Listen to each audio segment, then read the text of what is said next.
The sound wasn't loud. It was sharp, a dry crack of knuckles against bone that cut through the ballroom music like a gunshot. The man in the gray blazer staggered backward, hand to his face, blood already blooming between his fingers.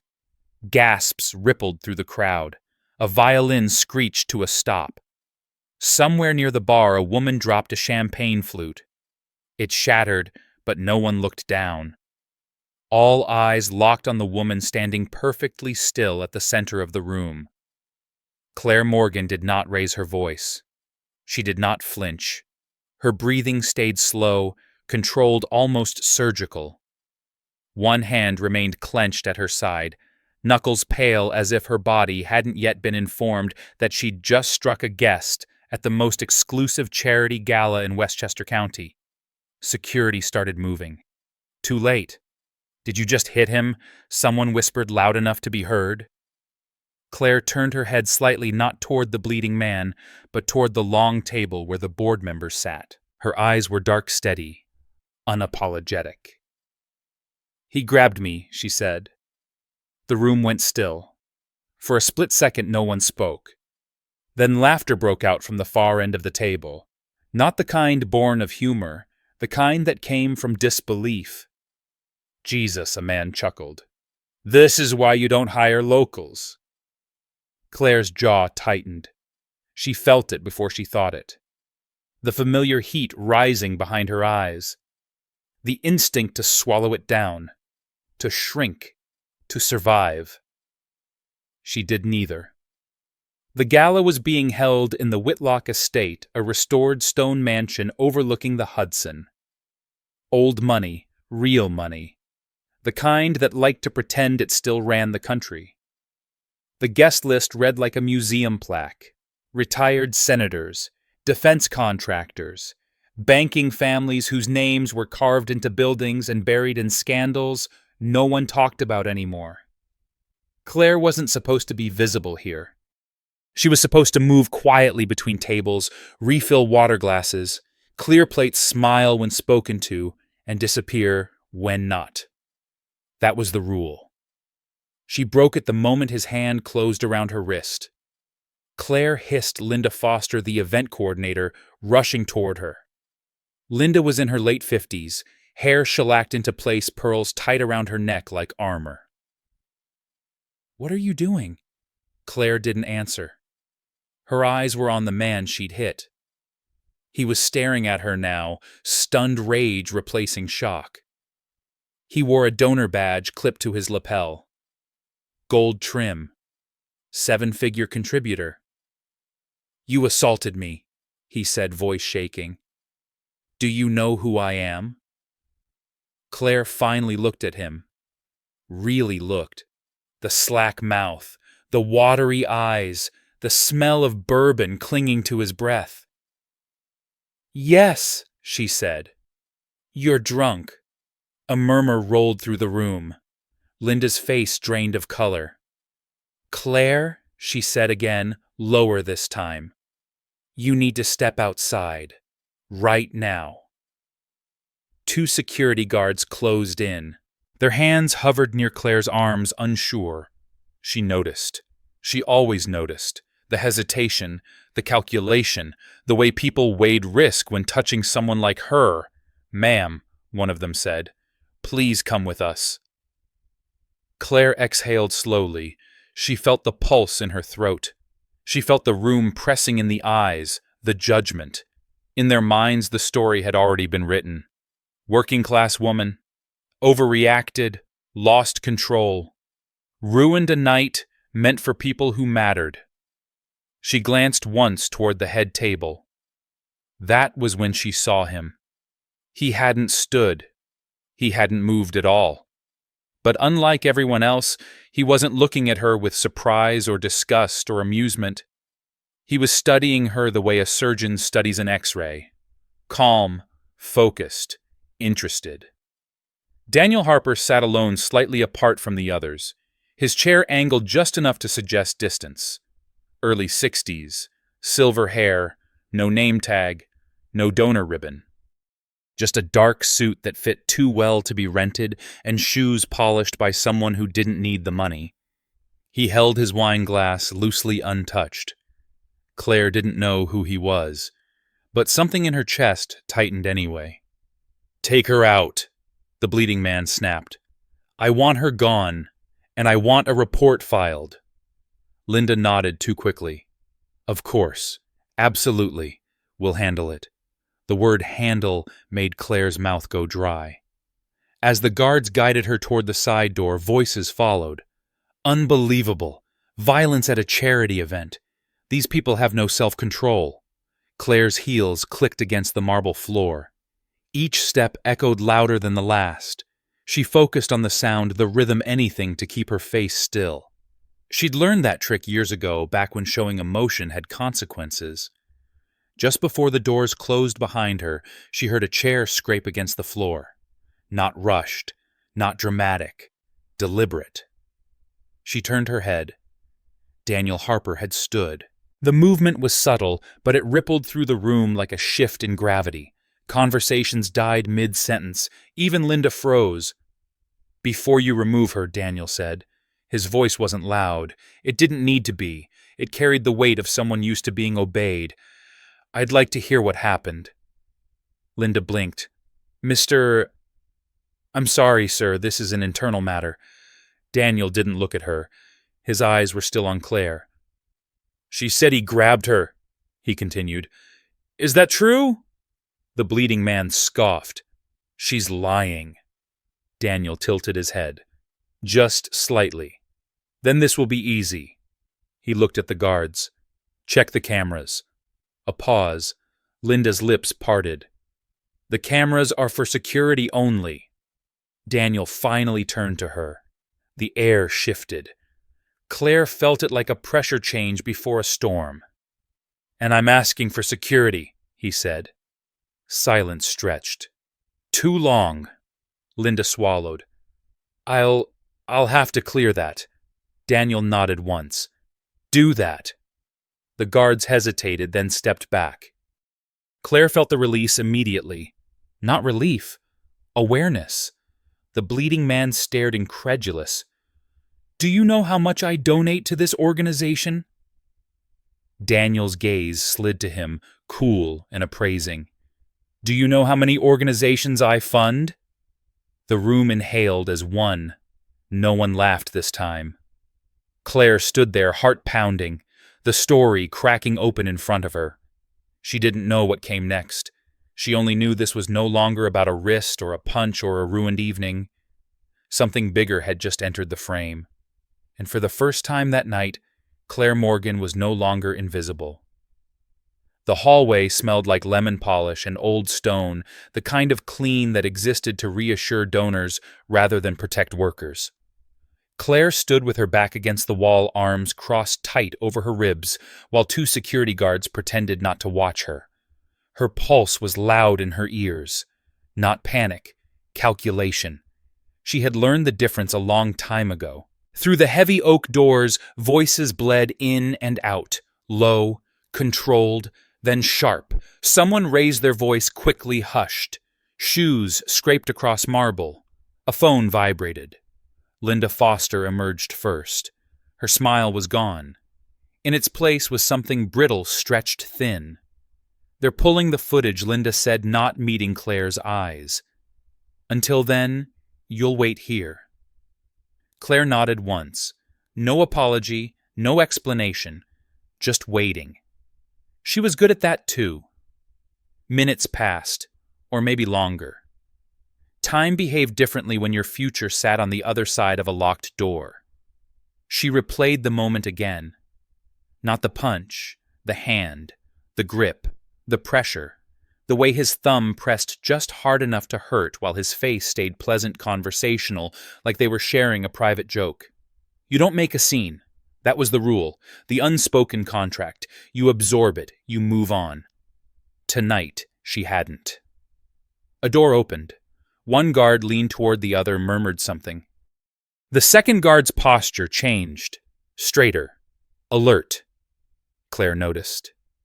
Daniel Harper stepped into the hallway alone. Up close, he looked older than she'd thought.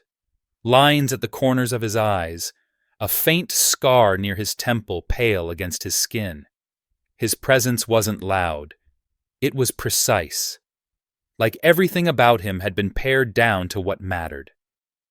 "Ms. Morgan," he said. Her name landed differently coming from him, less like an accusation, more like recognition. "Yes," she said. I watched the footage. Her shoulders tensed despite herself. "And you were telling the truth." No triumph surged through her. No relief. Just a slow exhale she hadn't realized she'd been holding. "He grabbed you," Daniel continued. "He didn't stumble. He didn't trip. He reached." Claire held his gaze. "I warned him. I saw that too." A silence settled between them. Not awkward. Weighted. Linda appeared behind him, wringing her hands. "Daniel, this really isn't necessary. We can handle it internally." Daniel didn't turn around. "You already did," he said. "Poorly." Linda flushed. "This event funds 3 regional clinics, and yet you were prepared to escort her out without asking a single question." Linda's mouth opened, closed. She had nothing. Daniel turned back to Claire. "You have 2 options." Her jaw tightened. Options usually meant compromises she didn't want. Option 1, he said, you leave now. Quietly. You don't file a report. You don't speak to the press.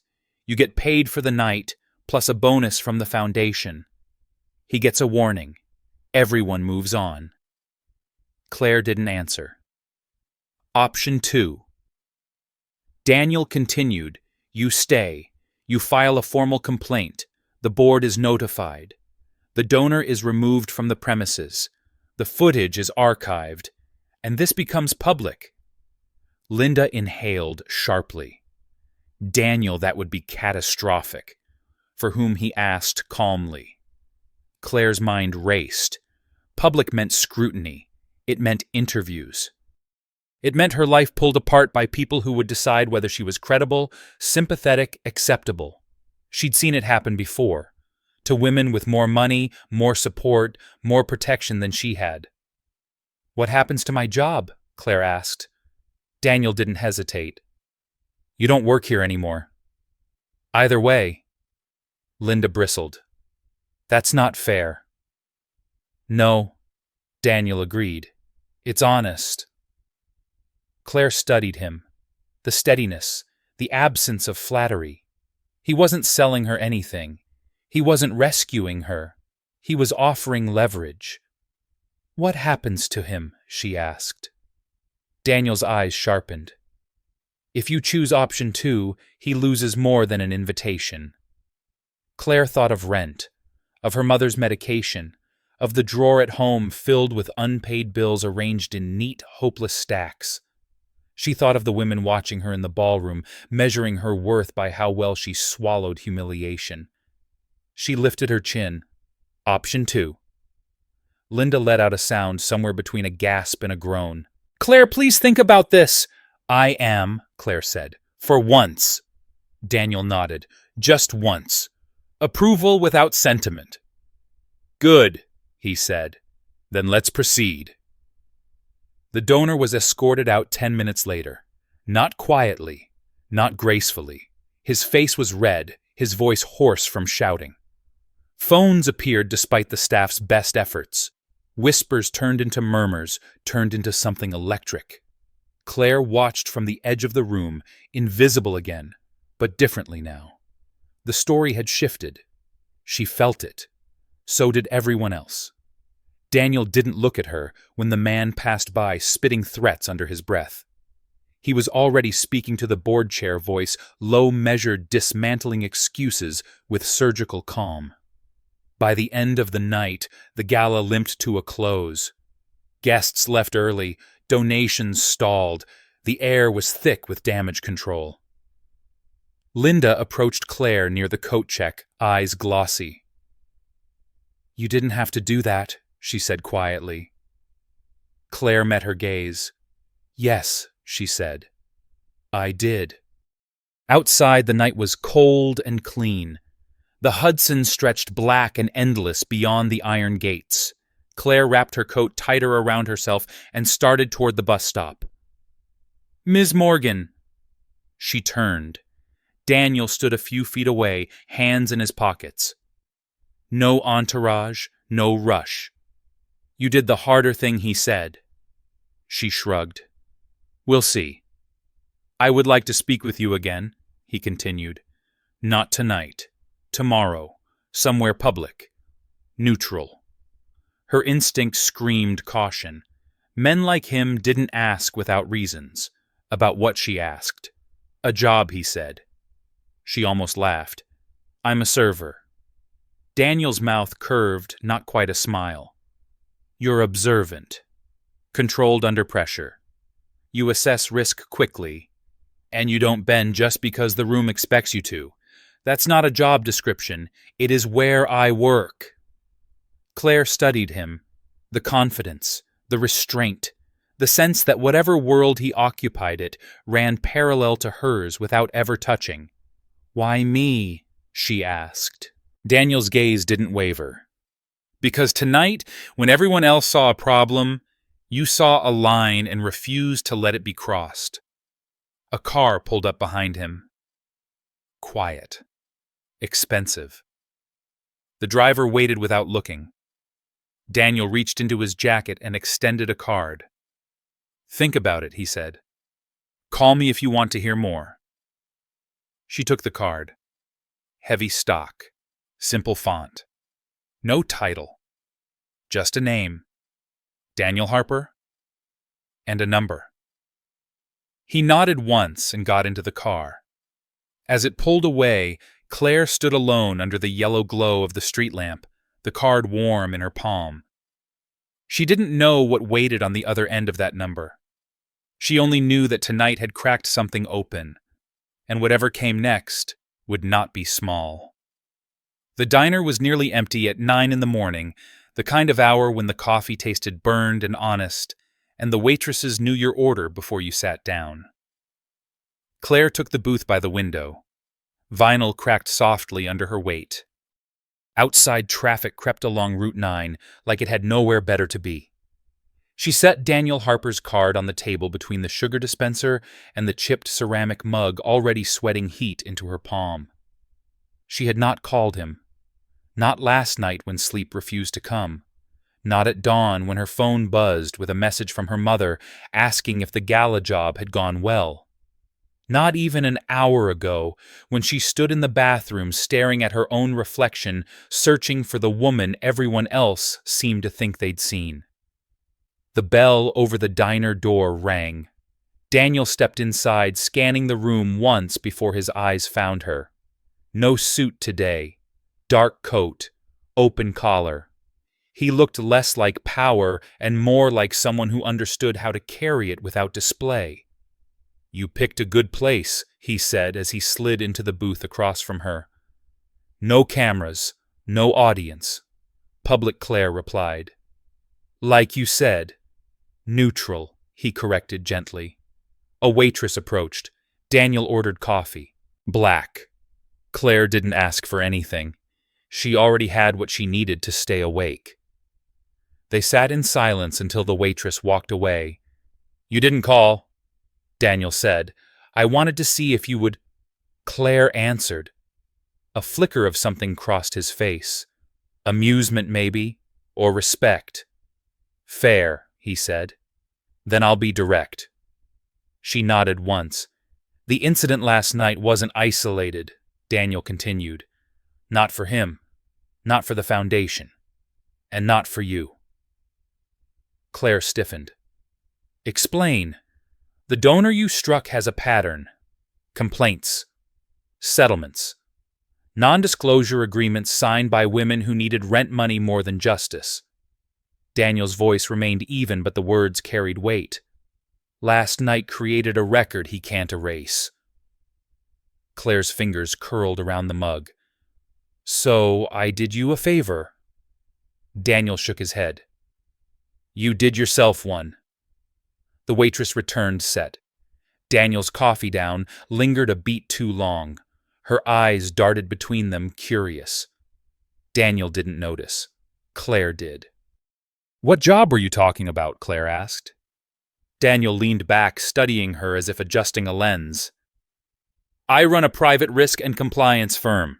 We operate at the intersection of corporate governance, internal investigations, and crisis containment." "That sounds expensive," Claire said. "It is," Daniel agreed. "And discreet. I don't have a law degree." "I don't need one," he said. "I need people who see what others miss, who can sit in a room full of powerful men and notice who flinches, who lies, who reaches when they shouldn't." Claire's jaw tightened. "You want me to be bait?" Daniel met her gaze steadily. "I want you to be a mirror." The words settled between them. Outside, a delivery truck roared past, rattling the glass. "What's the catch?" she asked. "There are always two," Daniel said. "First, you would be scrutinized. Your past, your finances, your associations, anything that can be weaponized will be examined." She snorted quietly. "I grew up in a 2-bedroom apartment over a laundromat. My finances are a mess. My associations are a public library card and a bus pass." Daniel didn't smile. "That makes you cleaner than most." And the second she pressed, "You would have access," he continued, "to people and information that changes outcomes.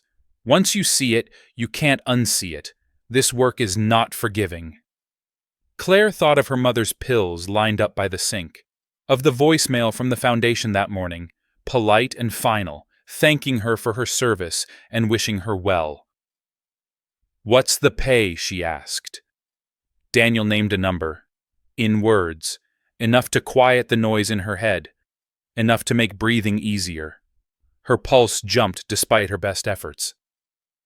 "And if I say no," she asked. "Then I'll walk out," Daniel said. "And you'll keep living the life you were handed. There's no penalty." Claire looked at him for a long moment. "You're lying." Daniel didn't deny it. "There's always a cost. It's just not mine." The diner door opened again. A man in a windbreaker stepped inside, glanced around, then took a seat at the counter. He ordered coffee. Claire watched his reflection in the chrome napkin holder, the way his eyes lingered, the way he angled his body to see them. Daniel noticed her attention shift. "Problem?" he asked quietly. Maybe Claire said.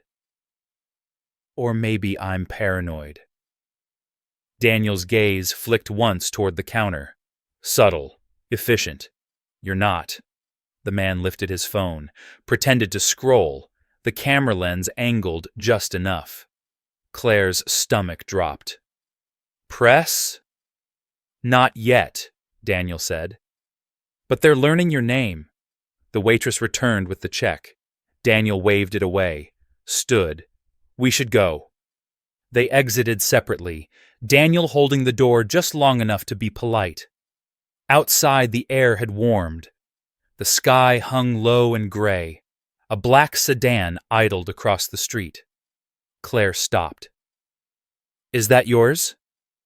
"No," Daniel said. The car's window slid down.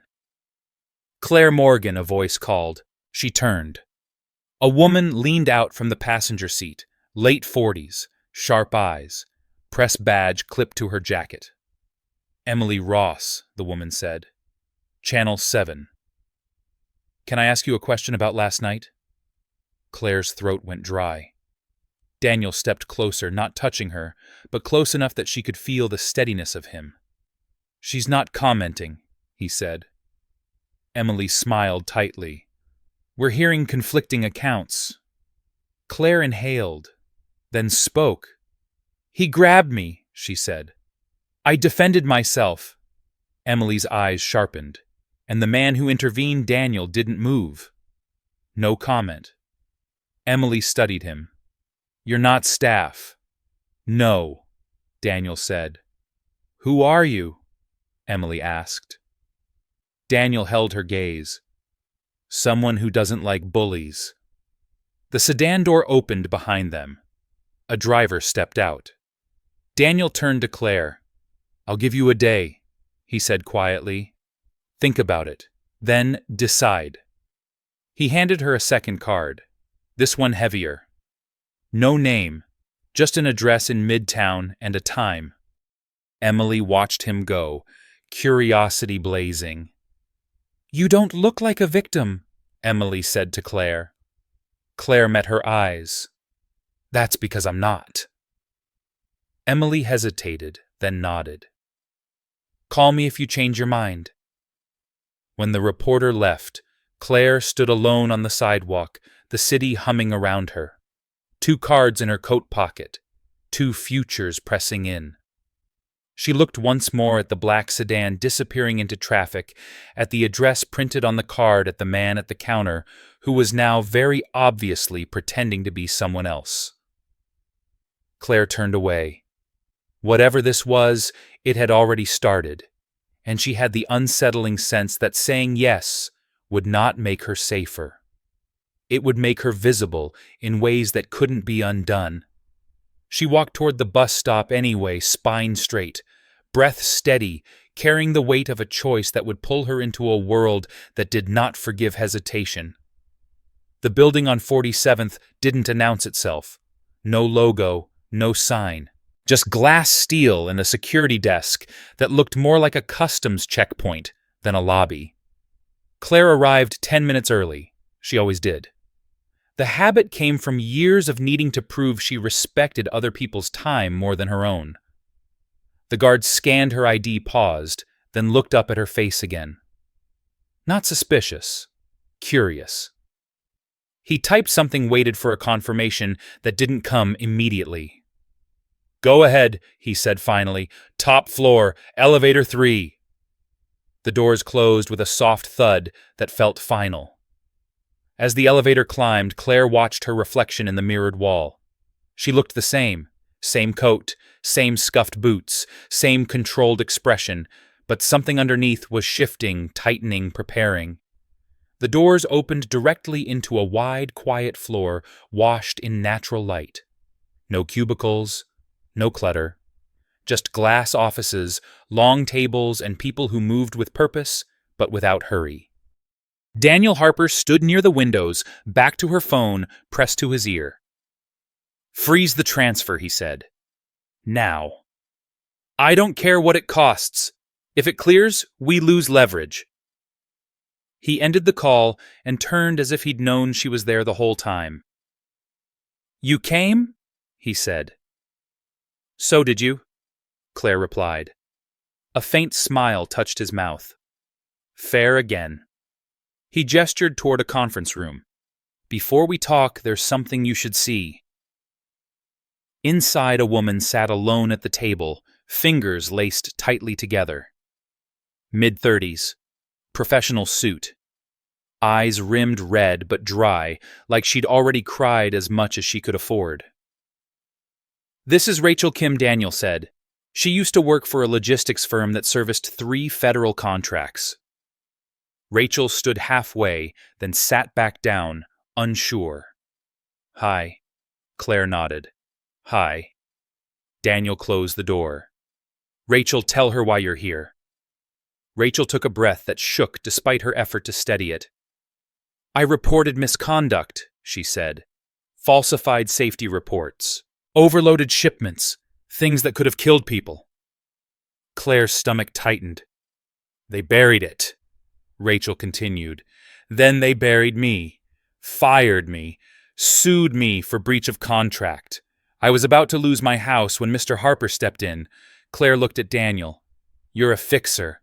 I prefer the word resolver," he said. Rachel leaned forward. "He didn't just make it go away. He made it public. He protected me long enough for the truth to matter." Daniel placed a file on the table. Rachel didn't have proof that would survive court. She had patterns, behaviors, small tells no one else thought were important. Claire understood immediately. "You saw them." Rachel nodded. He taught me how to explain them so people listened. Daniel turned to Claire. This is the work. The weight of it settled in her chest. Not glamorous, not clean, necessary. Rachel gathered her bag, stood. Whatever you decide, she said to Claire, don't do it because you think he's saving people. He's not. Claire frowned. Then why do it? Rachel's eyes flicked to Daniel, then back. Because he gives us the chance to save ourselves. After Rachel left, the room felt larger, quieter. You staged that, Claire said. Daniel didn't deny it. Transparency matters. So does consent, she replied. He inclined his head. Which is why I am still asking. Claire walked to the window. Midtown stretched below, busy and indifferent. You said scrutiny. How deep does it go? Daniel joined her, keeping a careful distance. Deep enough to be uncomfortable. My mother, Claire asked. Protected, he said immediately. Off limits. And the press managed, he said. Then more honestly, not controlled. Claire exhaled. I don't trust you. That's appropriate, Daniel said. Trust is not a requirement here. Clarity is. She turned to face him. What happens when I cross someone bigger than that donor? Daniel's gaze hardened. Then you'll learn who actually runs the room. Something in his tone made her pause. You're not just advising corporations. No, he said. I advise consequences. Silence stretched. The hum of the city pressed against the glass. Claire reached into her pocket, pulled out the second card, the one with the address and time. Is this today? Yes. And if I don't show, then we shake hands and part ways. She studied him. You're lying less today. He gave a thin smile. Progress. Claire nodded once. I'll stay. Daniel didn't celebrate. He simply turned and called out, Mark. A man stepped forward from one of the glass offices. Early 40s, military posture, calm eyes. Mark handles security, Daniel said. And training. Mark extended his hand. Claire shook it. His grip was firm, assessing. You punch clean, Mark said. Claire raised an eyebrow. You saw that. Everyone did, Mark replied. Some of us recognized it. Daniel checked his watch. We're short on time. There's a situation developing. Claire stiffened. What kind? The donor from last night, Daniel said. He's not retreating. He's escalating. A screen on the wall lit up. Headlines scrolled. Local server attacks prominent philanthropist questions. Raised about security at charity event. Claire felt heat rise in her chest. That's not what happened. No. Daniel agreed. But it's the version he's selling. Another alert appeared. A quote attributed to an anonymous source. A suggestion that Claire had a history of aggression. Mark swore under his breath. They're building a narrative, Claire said. Yes, Daniel said, and they're moving faster than I expected. Her phone buzzed. Unknown number. She didn't answer. Daniel watched her carefully. This is the part where most people step back. Claire met his gaze. This is the part where they're hoping I do. A beat passed. Then Daniel nodded. Once. Sharp. Decisive. Okay, he said. Then you should know something. He tapped the screen. Another window opened. Court filings, names redacted, dates spanning decades. That donor, Daniel continued.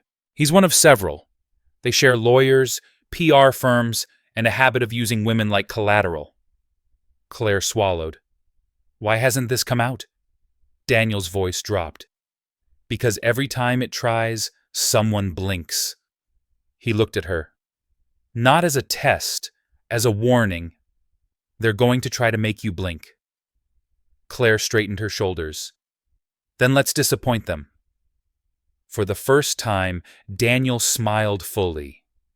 Not kind, not cruel, resolute. Welcome aboard, he said.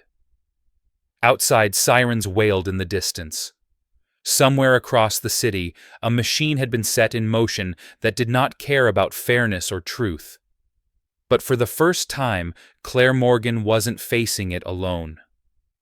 The first threat arrived by mail, not email, which told Daniel everything he needed to know. Claire found the envelope taped crookedly to her apartment door when she came home after sunset. No return address. Thick paper. Her name typed, not handwritten. She stood there for a long moment, keys still in her hand, listening to the buildings settle around her. Someone coughed behind a wall. A television murmured. Life going on unaware. She took the envelope inside, locked the door, and opened it over the kitchen sink. Inside was a single sheet of paper and a photograph. The paper read, "You don't belong in rooms you don't understand. Walk away." The photograph showed her mother leaving the pharmacy purse tucked under her arm coat, buttoned wrong at the top. The timestamp was from that afternoon. Claire sat down slowly. Her heart didn't race. It went cold, sharp, focused. She called Daniel. He answered on the first ring. "I'm already on my way." "How did you know?" she asked. "Because escalation follows humiliation," he said. "And because they always assume fear will do the work for them." By the time Daniel arrived, Mark was already there. He swept the apartment with efficient movements, checking windows, fire escape the hallway camera that hadn't worked in years. "They want her isolated," Mark said quietly. "If they scare her enough, she either backs down or makes a mistake." Claire handed Daniel the photo. He studied it jaw tight. "They crossed a line," Claire said. Daniel nodded. "Which means we're close." She stared at him. "Someone followed my mother." "Yes," Daniel said. "And now we respond." They moved her mother that night. A friend of Daniel's, a retired nurse with a quiet house upstate. No discussion, no debate. Claire packed her mother's things with hands that didn't shake, explaining just enough to keep her calm. "Is this because of your new job?" her mother asked gently. Claire hesitated, then nodded. "Yes." Her mother smiled, tired but proud. "Then be careful," she said, "and don't let them make you smaller." Back in the city, the story shifted again. By morning, the headlines had multiplied. Talking heads debated whether Claire had a violent past. A former co-worker appeared on a morning show, carefully vague, suggesting Claire had a temper. "It's character assassination," Claire said, watching from Daniel's office. "They're not even subtle." "No," Daniel replied. "They're efficient." He slid a tablet across the table. "This is what we do next." On the screen was a timeline. Names, shell companies, settlements hidden behind non-profit donations, patterns of behavior stretching back years. "We don't respond to their narrative." Daniel continued. "We replace it." With what Claire asked. With truth, he said, delivered correctly. They brought in the others that afternoon. 3 women, different ages, different backgrounds, all with the same quiet tension in their shoulders, all with stories that echoed Claire's night at the gala, just without witnesses willing to stand up. Claire listened. She didn't interrupt. She didn't rush them. She noticed details. The way one woman clenched her jaw when lawyers were mentioned. The way another avoided eye contact when talking about settlements. "You were made to feel complicit," Claire said to one of them. The woman looked up sharply. "Yes." "They told you staying quiet was protecting your family." "Yes." Claire nodded. "It wasn't. It was protecting them." Daniel watched from the corner, saying nothing. By evening, they had a plan. Not a press conference, not a lawsuit, not yet. They would leak documents to an independent journalist with a reputation for patience and precision. They would release timelines, not accusations. They would let patterns speak louder than outrage. And Claire Marks said, "You're the face." Her stomach tightened. "I didn't agree to be a spokesperson." Daniel met her eyes. "You agreed not to blink." She thought of the photo, of her mother's coat buttoned wrong. "I'm in." The interview was set for the next day. Small studio. No live audience. One camera. One interviewer. Claire sat under the lights, hands folded in her lap. She felt the heat on her skin, the weight of the moment pressing down. Daniel stood just out of frame, unreadable. The interviewer leaned forward. "Why now?" she asked. "Why speak up?" Claire looked into the camera. Not defiant, not rehearsed. Steady. "Because silence didn't protect me," she said. "And it won't protect the next woman." The clip aired that night. It didn't explode, it spread. Slowly, thoughtfully, shared by people who recognized the cadence of truth. By midnight, the donor's legal team released a statement. Denials. Outrage. Threats of defamation suits. Daniel read it once, then set it aside. "Good," he said. "They're nervous." The next threat came digitally. A data breach. Claire's credit flagged. Accounts frozen. An attempt to destabilize her financially. "They're trying to remind you who has resources," Mark said. Claire stared at her phone. "They think money is leverage." Daniel nodded.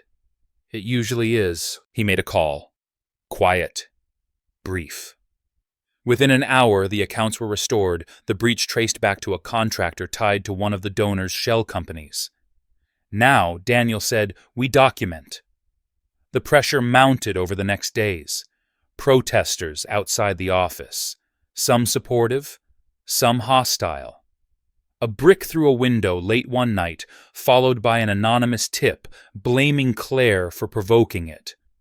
Claire slept little. When she did, she dreamed of rooms full of men watching, waiting for her to flinch. On the fourth day, Daniel called an emergency meeting. "They've filed a civil suit," he said. "Against you. Assault. Emotional distress.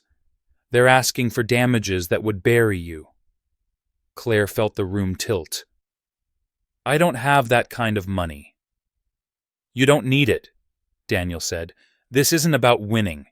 It's about intimidation." "And if I lose?" she asked. Daniel's voice was steady. "You won't."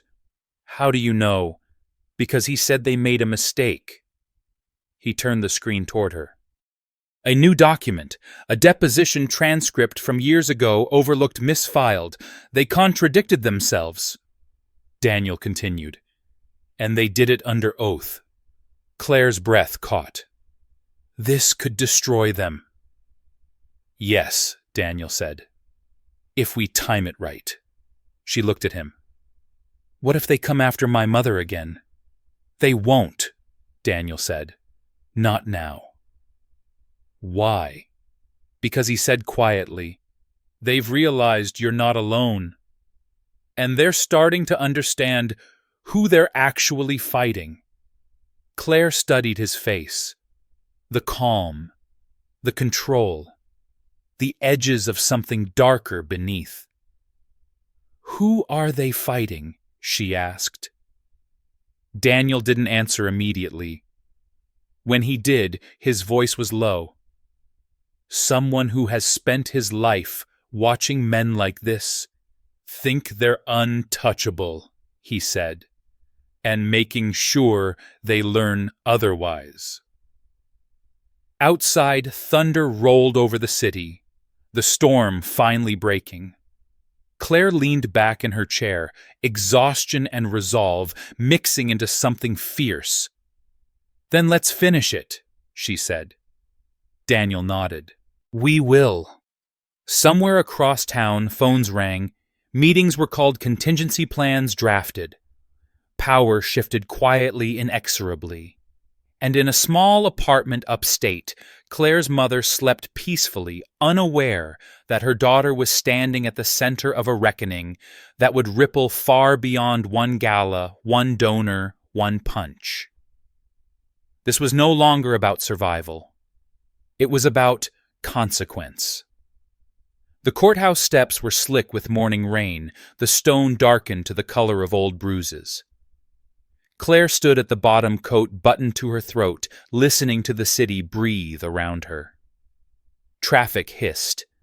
A siren wailed somewhere far off. Cameras clustered near the entrance, like insects' lenses glinting hungry. Daniel hadn't told her to arrive early. She had done it anyway. When the black sedan pulled up, she didn't turn. She felt him before she saw him, the shift in the air that followed Daniel Harper wherever he went. "You don't have to walk in with me," she said quietly. "I know," he replied, "but I will." They moved together up the steps, not touching close enough that the space between them felt deliberate.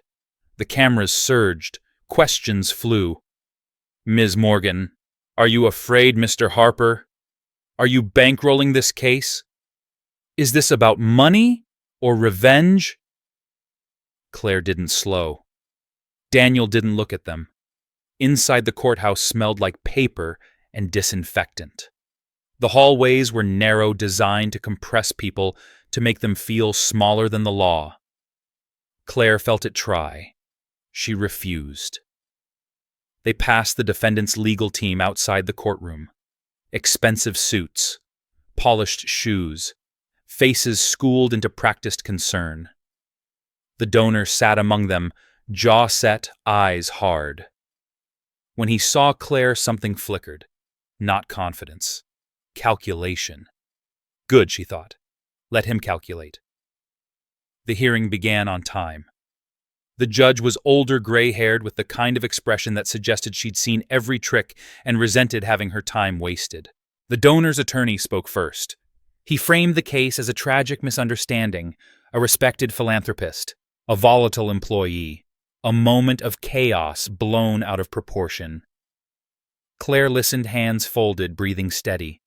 She noted the words chosen, the pauses, the subtle appeal to order, to hierarchy. When it was her turn, Daniel didn't stand. He nodded to Claire. She rose. The room shifted. People leaned forward. Pens stilled. She didn't rehearse. She told it clean. "He took my wrist," she said. "I told him to let go. He didn't.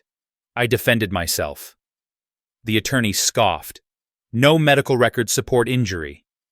"I wasn't injured," Claire replied. "I was violated." A murmur rippled through the gallery.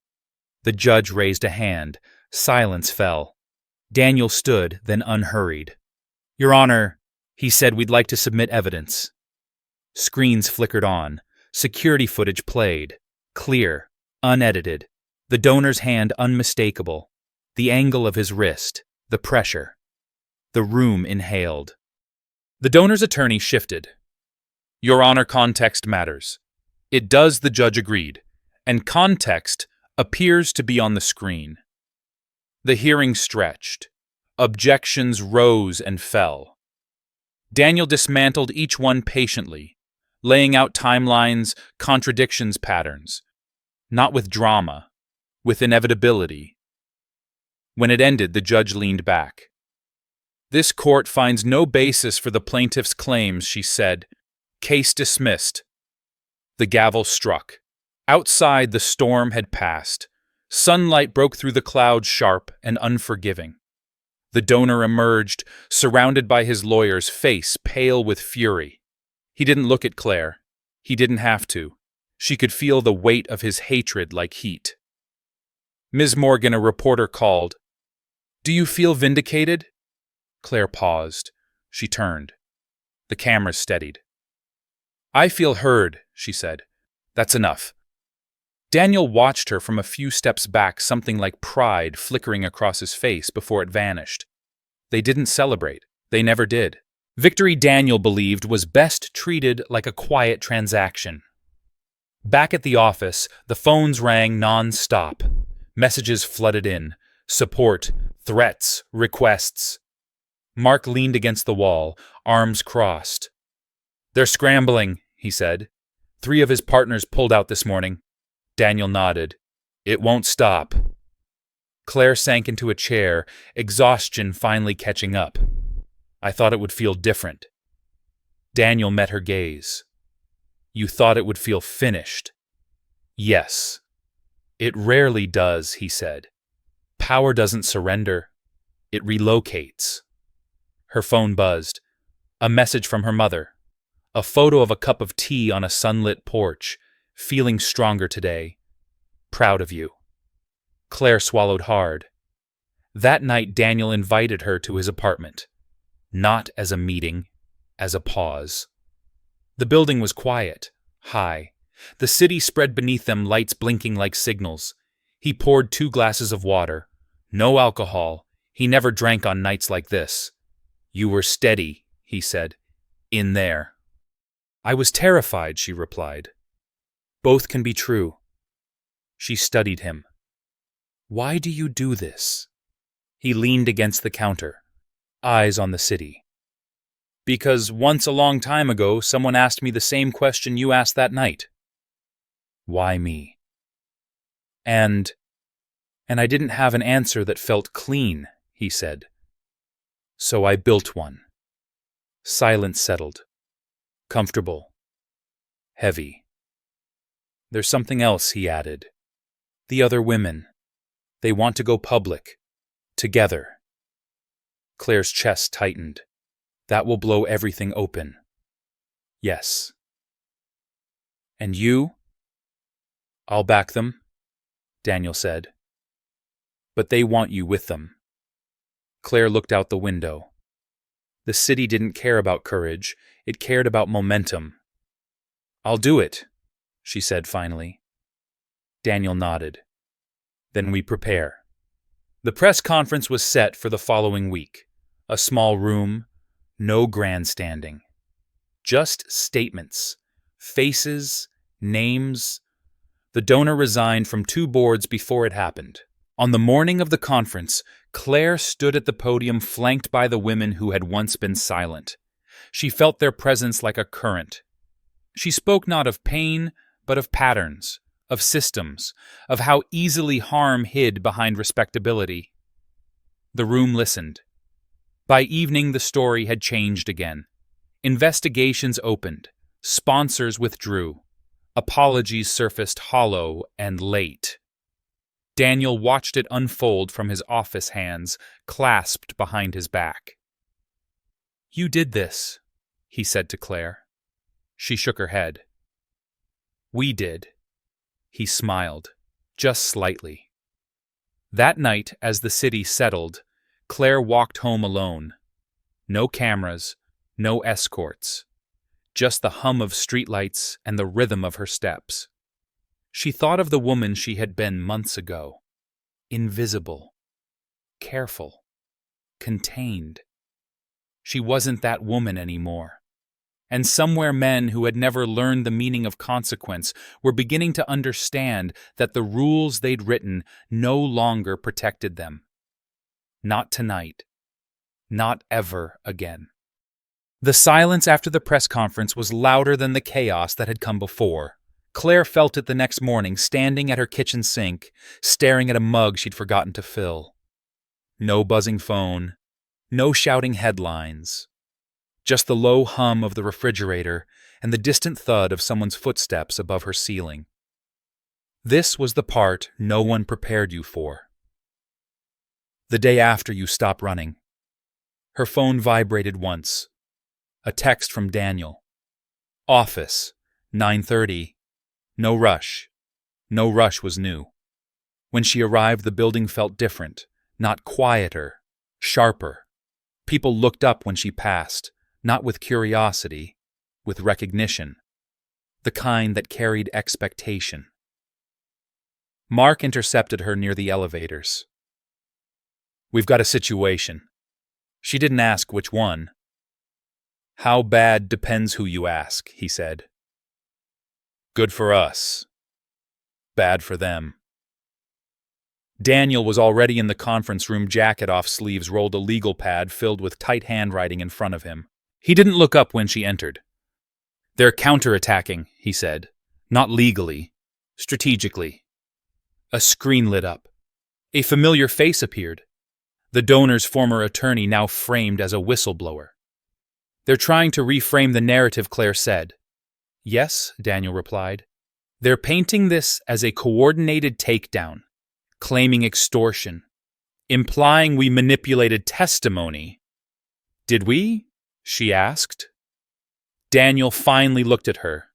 "No." "Then let them talk." "They will," he said. Loudly. The screen shifted. Social media clips, talking heads, phrases repeated until they sounded true. Weaponized doubt. "They don't need to win," Mark said. "They just need to muddy it enough that people get tired." Claire sat down slowly. "So, what's the move?"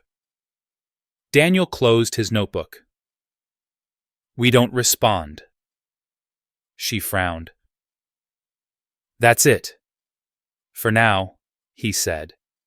"Because this isn't about proving innocence. That's already done. This is about pressure." "On us," she said. "On you," he corrected gently.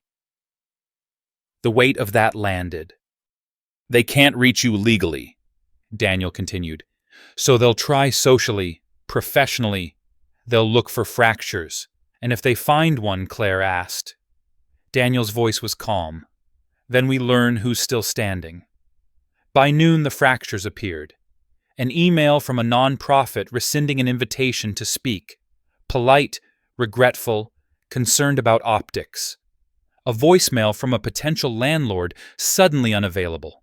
A friend she hadn't spoken to in years reaching out asking if the rumors were true.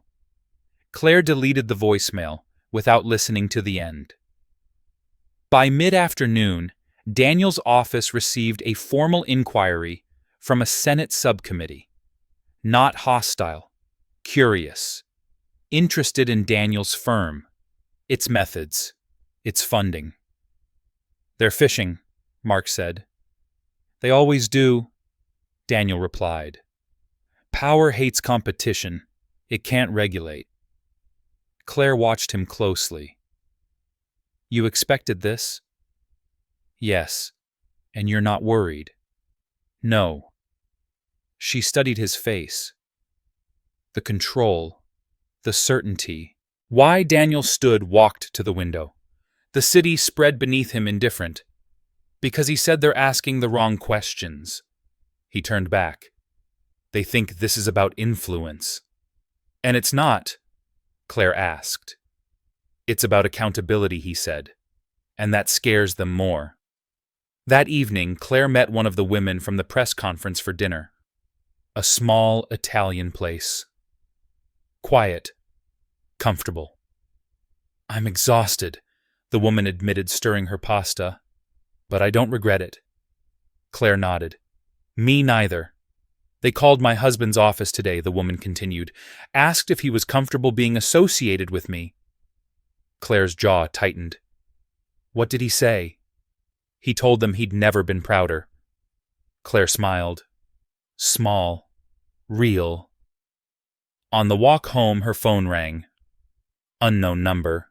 She hesitated, then answered. "Ms. Morgan," a man's voice said. Polished. Measured. "This is Senator Caldwell." Her pulse quickened. "Yes, I'd like to speak with you," he continued. "Off the record." "About your recent experiences." Claire stopped walking. Streetlights hummed overhead. "I don't do off the record," she said. A pause, then a soft chuckle. "That's what they said you'd say." "Who's they?" she asked. "People who pay attention," the senator replied. "People who think you might be useful." Claire's voice cooled. "For what?" "For reform," he said. "For perspective." "For cover," she corrected. Another pause. longer this time. "Think about it," he said. "My office will follow up." The line went dead. Claire stood there for a long moment, the city moving around her like water around stone. When she told Daniel the next morning, he wasn't surprised. "They want proximity," he said. "Your credibility without your independence. So what do I do?" "You decide who you want to be accountable to," Daniel replied. "The system. Or the truth." She didn't answer immediately. Later that day, Mark pulled her aside. "There's something else." He handed her a file. Thin, redacted. "This came in through a back channel," he said. "A former aide. The donor wasn't the worst of them." Claire flipped through the pages. Names blurred. Dates. Payments routed through foundations she recognized. "This goes higher," she said quietly. "Yes," Mark replied. Her stomach dropped. How high Mark met her gaze. High enough that if this breaks, it won't just ruin careers. It'll rewrite rules. Claire closed the file. "And you're giving this to me because you're not owned," Mark said. "And because Daniel trusts you." That night, Claire sat alone in her apartment, the file spread across her kitchen table. She thought of her mother's quiet strength, of the women who'd stood beside her, of the cost of visibility. Her phone buzzed. A message from Daniel. "You don't have to carry this alone." She typed back. "I know, but I need to decide how." Minutes passed, then a reply. "Take the night. Tomorrow we choose the direction. Together." Claire leaned back in her chair, eyes closed, the weight of what she'd become settling into place. She had crossed a line she could never uncross. Not into danger, into responsibility. Outside, the city pulsed. Power shifted. Deals were made and undone without ceremony.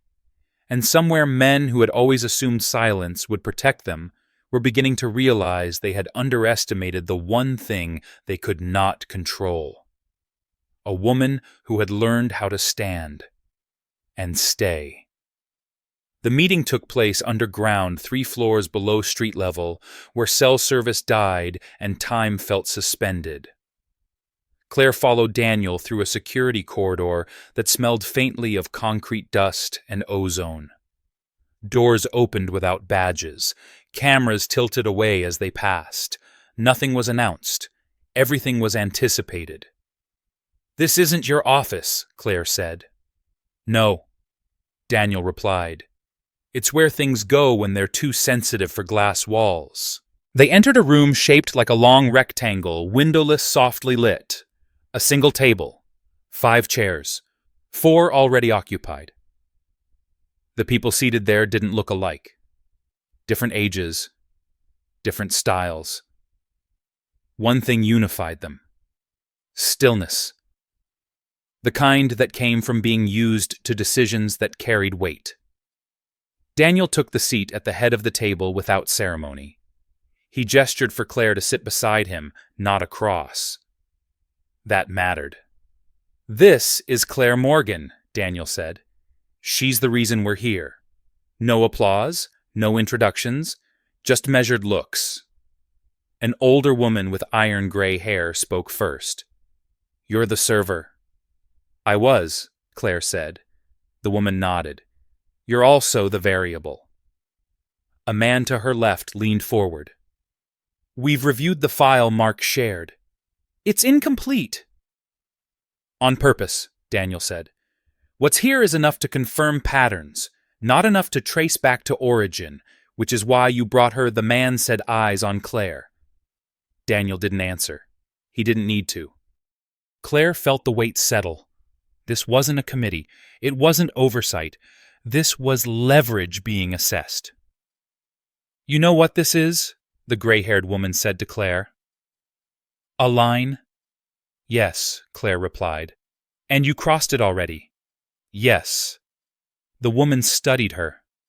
"Then you understand the cost. Claire's voice was steady. I understand the cost of not crossing it. Silence followed. Dense. Evaluative. Finally, the woman nodded once. Then, speak. Claire placed the file on the table. This isn't about one donor or one firm. It's about a system that rewards silence and punishes disruption. These names are connected through boards, foundations, campaign funds. They don't operate together. They protect each other by default. The man across from her frowned. You're suggesting a coordinated exposure. No, Claire said. I'm suggesting we stop letting them dictate the terms. Another voice calm, almost amused. And how do you propose we do that without detonating everything in the process? Claire didn't hesitate. By forcing them to choose. Daniel watched her closely now. Between what the gray-haired woman asked. Between money and secrecy, Claire said. Between public credibility and private behavior. They can't keep both if the spotlight moves faster than their agreements. The man leaned back. That's not strategy, that's provocation. Yes, Claire said, because they're comfortable reacting. They're not prepared to be cornered. A pause. You've never done this before, the woman said. No, Claire agreed. But neither have they. Not like this. Daniel spoke then. What she's proposing isn't exposure. It's reordering incentives. The room shifted. Subtle. Almost imperceptible. You trained her quickly, the man observed. Daniel met his gaze. She trained herself. The gray-haired woman tapped the table once. We'll need assurances. About me? Claire asked. About your resilience, the woman replied. This won't end cleanly. You'll be offered deals, positions, apologies, dressed as repentance. Claire's mouth tightened. I'm not for sale. The woman's eyes softened just enough to suggest approval. Good. Then neither are we. The meeting ended without a vote. That was the vote. In the elevator back up, the silence felt different. Charged. You didn't warn me, Claire said. Daniel kept his eyes forward. I didn't want to frame it for you. Was that a test? Yes. And you passed, he said. She exhaled slowly. Who are they? People who ensure certain doors stay open, Daniel replied, and others stay locked. That's not an answer. It's the only one you need. They emerged into night air, sharp with cold. The city felt closer now, less abstract. Something's changed, Claire said. Daniel nodded. They've acknowledged you. And you? He looked at her then. Really looked. I've been waiting. For what? For someone who doesn't mistake proximity to power for power itself. They walked in silence to the car. Halfway there, Claire stopped. What happens when they push back harder, she asked. Daniel's expression didn't change. They will. And when it gets ugly, it already is. No, Claire said. I mean personally. Daniel studied her for a long moment. Then I stop shielding you from what I am. Her pulse jumped. What does that mean? It means, he said carefully, you'll understand why they're afraid to move openly.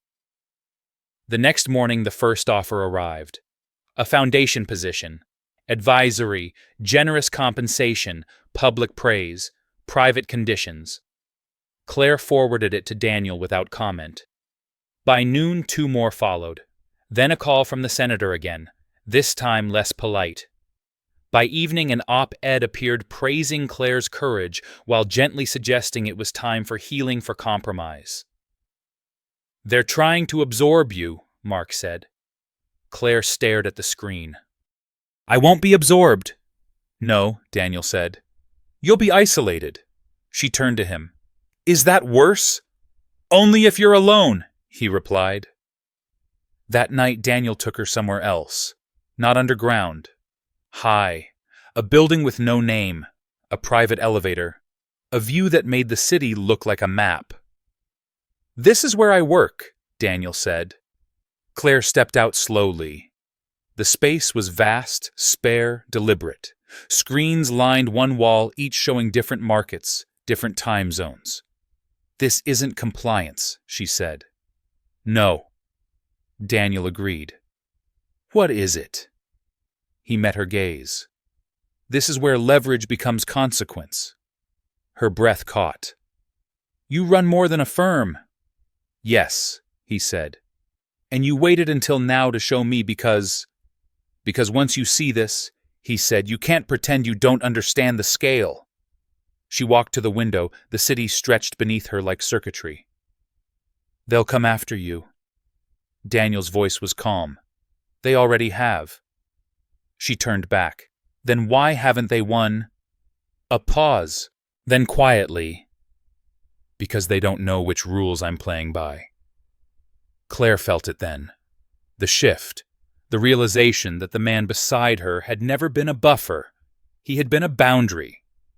"You're not asking me to be careful," she said. "No," Daniel replied. "I'm asking you to be clear. About what? About whether you want to change the conversation," he said, "or end it." The city lights flickered. Somewhere far below, a siren wailed, then faded. Claire stood straighter. "Then we end it." Daniel nodded. "Once. Decisive." "Good," he said. "Because tomorrow they'll realize this was never about a scandal." "And what will it be about?" she asked. "Control," Daniel said. "And who actually has it?"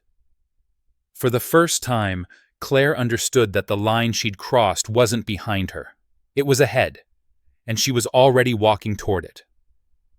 The markets opened down 3%, and no one rang a bell to announce it. Claire watched the numbers slide across the screens as if they were weather, inevitable and indifferent. Daniel stood behind her. Hands clasped, posture relaxed in the way that meant he was bracing for impact. "They'll say it's unrelated," Mark said from the far side of the room. "Sector rotation. Seasonal adjustment." Daniel nodded. "They always do." The first call came from a foundation chair who had praised Claire publicly the night before. The voice on speaker was cordial, warm, apologetic. "We're pausing our involvement," the chair said, "just until things stabilize." Stabilize for whom, Claire asked. A pause. For everyone. Daniel reached over and ended the call without comment. By mid-morning, the pauses stacked. Partnerships delayed. Invitations rescinded. A university withdrew an honorary lecture. Each message carried the same tone. Regretful. Concerned. Neutral. "They're closing ranks," Mark said. "They're testing endurance," Daniel replied. "Let them." Claire felt the pressure build, not as fear, but as noise. A constant hum under her skin. She thought of the underground room, the still faces, the unspoken agreement. She thought of the word control, and how often it was mistaken for certainty. Her phone buzzed. A number she didn't recognize, but the area code did. Washington. She answered. "This is Claire Morgan." "Ms. Morgan," a woman said, voice cool and precise. "This is Deputy Counsel Whitaker from the Office of the Attorney General. We need to speak with you today." About what Claire asked. "About your role," the woman replied. "And Mr. Harper's." Daniel met Claire's eyes, gave a small nod. He wanted her to take it. "Send the request in writing," Claire said. "My counsel will review?" "Your counsel?" the woman asked. "Yes," Claire replied. "Mine." She hung up before the question could be reframed. Daniel exhaled slowly. Good. "They're not asking politely anymore," Claire said. "No," he agreed. "That's the pivot." The pivot arrived at noon in the form of a leak. A story broke on a major outlet citing unnamed sources alleging Daniel's firm had manipulated outcomes through selective disclosure, implying market interference without naming crimes. They're building a case in the public imagination, Mark said, even if it never sees a courtroom. Claire read the piece once then again. She recognized the rhythm, the careful ambiguity, the invitation to suspicion. "They're aiming at you," she said to Daniel. He shrugged. "I've been aimed at before. This time is different," she said. "They're tying me to it." "Yes," he said, "because you're credible. And expendable," she added. Daniel didn't contradict her. The next move came from an unexpected direction. A quiet call from a retired judge Daniel trusted. No recording, no notes. "They're convening a closed-door review," the judge said. "Not official. Yet. They want leverage." "On whom?" Daniel asked. "On whoever flinches first," the judge replied. "They're assuming it won't be you." Daniel smiled thinly. "They're learning." By afternoon, the city felt tighter. Police presence increased around the building. Protesters gathered across the street signs, contradicting each other, outrage splintered and unfocused. Claire watched from the window as a man shouted her name, demanding answers she hadn't been asked by anyone who mattered. "Do you regret it?" Mark asked quietly. Claire didn't hesitate. "No. Even now, especially now." Daniel turned from the screens. "It's time." For what Claire asked, for the last piece he said, the one we didn't bring into the room underground. Her stomach tightened. What piece? Daniel picked up a tablet, handed it to her. A single document filled the screen. Dated years ago, signed by names she recognized. "This is a memorandum," Daniel said, "drafted after a closed session. It outlines a mutual non-interference agreement between private entities and regulatory bodies. Not illegal, not ethical. A promise to look away." Claire scrolled. Her pulse thudded. "This could burn everything." "Yes," Daniel said, "including us." "Why keep it?" she asked. Because he replied, "Sometimes the only way to end a game is to reveal the rules." She looked up. "Why show me now?" "Because the choice is yours," Daniel said. "Release it, and there's no going back. Hold it, and we continue the slow erosion." Claire thought of her mother's porch, of the women who had trusted her, of the word accountability and how easily it was diluted. "If we release it," she said, "they'll come after me first." Daniel nodded. "Yes. And you?" "I'll be fine," he said. She searched his face. "That's not an answer." "It's the only honest one," he replied. Silence stretched. The city roared below, impatient. "Who else knows this exists?" Claire asked. "3 people," Daniel said. "Now 4. And if I say no, then we wait," he said. "And the system absorbs the shock." She felt the weight of it settle into her bones. This wasn't courage. This was responsibility sharpened to a point. Her phone buzzed again. A message from her mother. The same porch. A different cup of tea.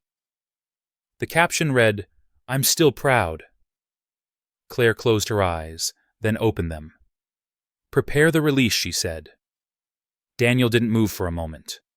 When he did, it was with something like reverence. "We'll need timing, precision." "Tonight," Claire said, "before they frame it." Mark swore softly. "That's aggressive." "Yes," Claire replied. "So is silence." They worked without pause. Legal review. Redactions that protected the innocent and exposed the complicit. A journalist who understood embargoes and consequences. As the sun dipped, the building hummed with a different energy. Not fear. Focus. At 8:30, The story went live. Not sensational, methodical, document-driven, names contextualized, patterns undeniable. The response was immediate. Markets jolted, statements poured out frantic and hollow. Officials denied knowledge of documents bearing their signatures. Claire stood at the window, watching the city flicker as if recalibrating. "They'll say it's fake," Mark said. "They'll try," Daniel replied, "but they won't explain it." Within minutes, the Attorney General's office announced a formal investigation, not into Daniel's firm, into the agreements. Phones rang again, this time with a different tone.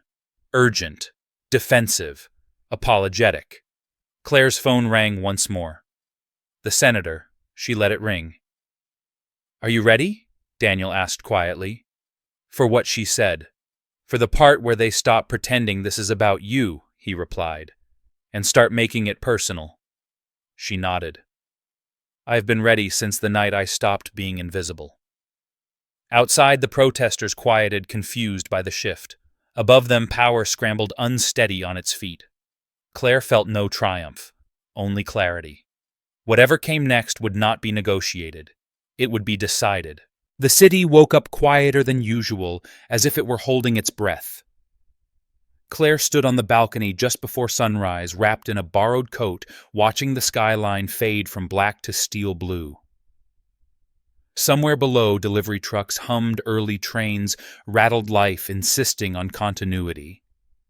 For the first time in weeks, no phone vibrated in her hand. No alerts. No demands. Just the steady rhythm of her own breathing. Inside, Daniel was already awake.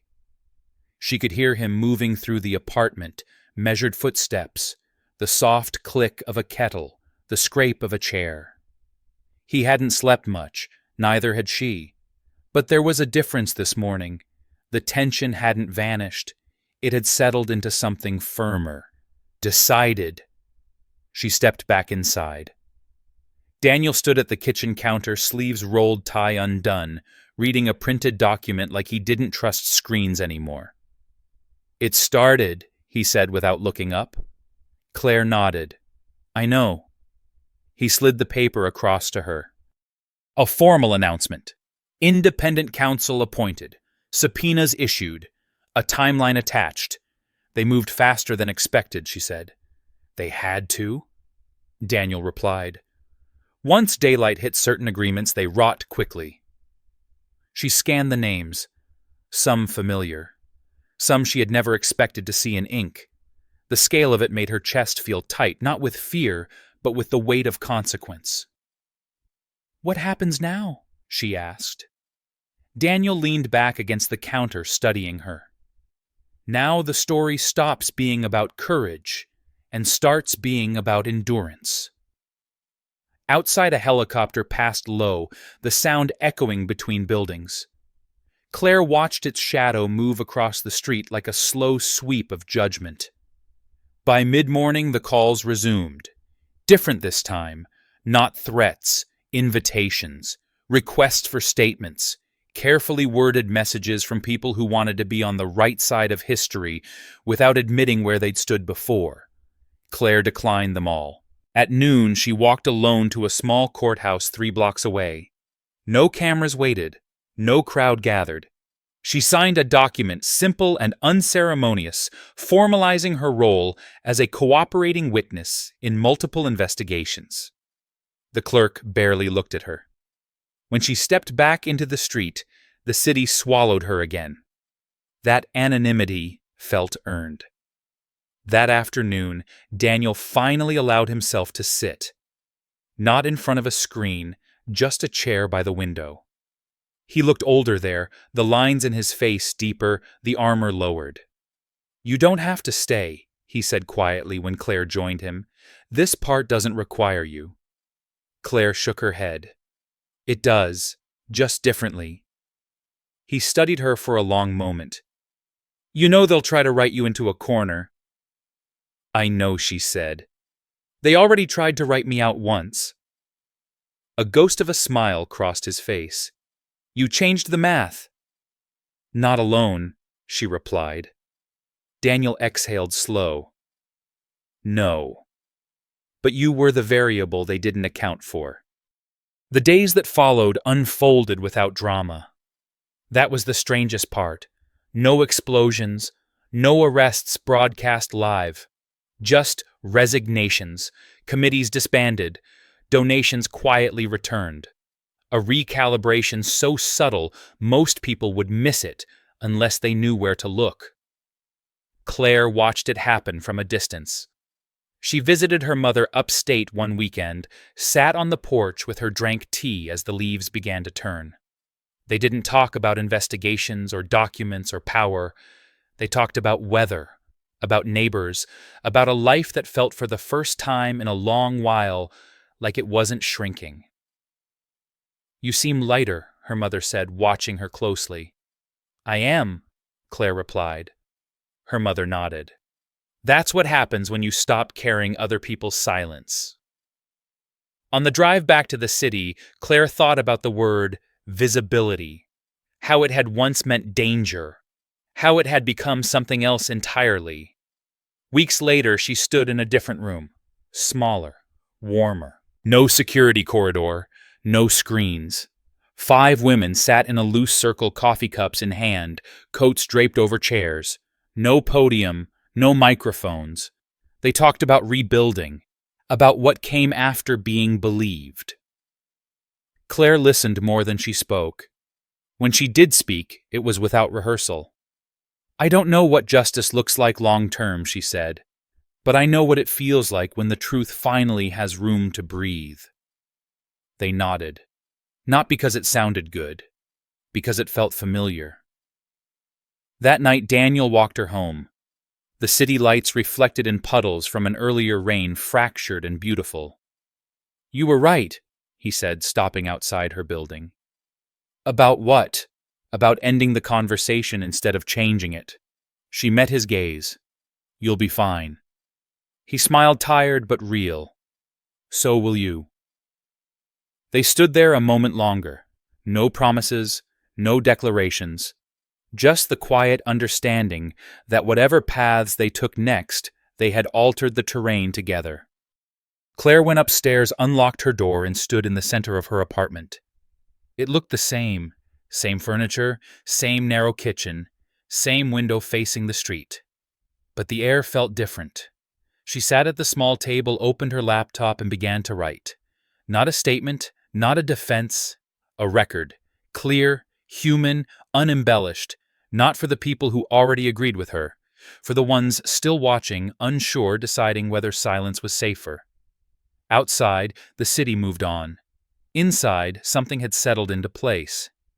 If this story moved you, if you believe that accountability still matters and quiet courage can change the shape of power, take a moment to like this story, subscribe for more, and leave a comment below with 3 simple words: truth over silence.